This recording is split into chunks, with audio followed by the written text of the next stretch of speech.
രാത്രി പെട്ടിമുടിയിൽ മണ്ണ് മാത്രമല്ല 10,000 സ്വപ്നങ്ങളാണ് ഇടിഞ്ഞു വീണത്. കേരളത്തിന് ഇന്നും മറക്കാനാകാത്ത പെട്ടിമുടി ഉരുൾപൊട്ടൽ ദുരന്തത്തിന് ഇന്ന് 6ാം വാർഷികം. ഉറക്കത്തിനിടെ ഒരു നിമിഷം കൊണ്ട് 70 ജീവനുകളെ കവർന്നെടുത്ത ആ രാത്രിയുടെ മുറിവുകാലം 6 വർഷം പിന്നിട്ടിട്ടും ഇന്നും ഉണങ്ങിയിട്ടില്ല.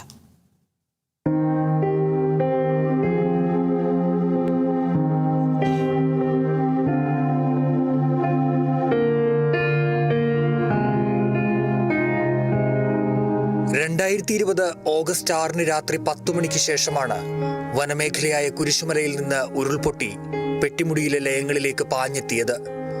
കണ്ണൻദേവൻ കമ്പനിയിലെ തോട്ടം തൊഴിലാളികളും കുടുംബങ്ങളുമടക്കം 70 പേരാണ് ദുരന്തത്തിൽ മരിച്ചത്. 66 പേരുടെ മൃതദേഹങ്ങൾ കണ്ടെത്താനായെങ്കിലും 4 പേർ ഇന്നും കാണാതായവരുടെ പട്ടികയിലാണ്.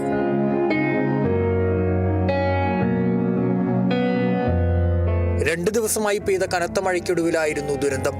വാർത്താവിനിമയ സംവിധാനങ്ങൾ തകരാറിലായതിനാൽ സംഭവം പുറംലോകമറിഞ്ഞത് പിറ്റേന്ന് പുലർച്ചെയാണ്.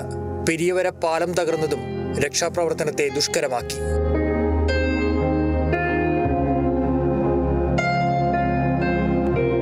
എന്നിട്ടും തോട്ടം തൊഴിലാളികളും അഗ്നിരക്ഷാസേനയും പോലീസും ദുരന്ത നിവാരണ സേനയും സന്നദ്ധ പ്രവർത്തകരും നാട്ടുകാരും കൈകോർത്ത് 19 ദിവസം നീണ്ട തെരച്ചിൽ നടത്തി. ദുരന്ത സ്ഥലത്ത് നിന്ന് 14 കിലോമീറ്റർ അകലെ വരെ നിന്ന് മൃതദേഹങ്ങൾ കണ്ടെത്തേണ്ടി വന്നത് ഉരുൾപൊട്ടലിന്റെ ഭീകരത വ്യക്തമാക്കുന്നതായിരുന്നു. ഒടുവിൽ 66 പേരുടെ മൃതദേഹങ്ങളാണ് കണ്ടെത്തിയത്.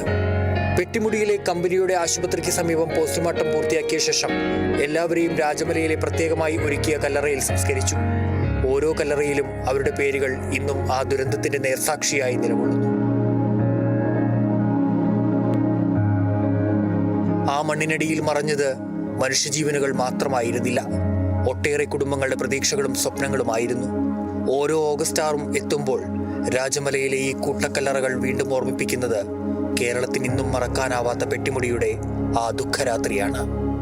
Kerala vision news, Idukki.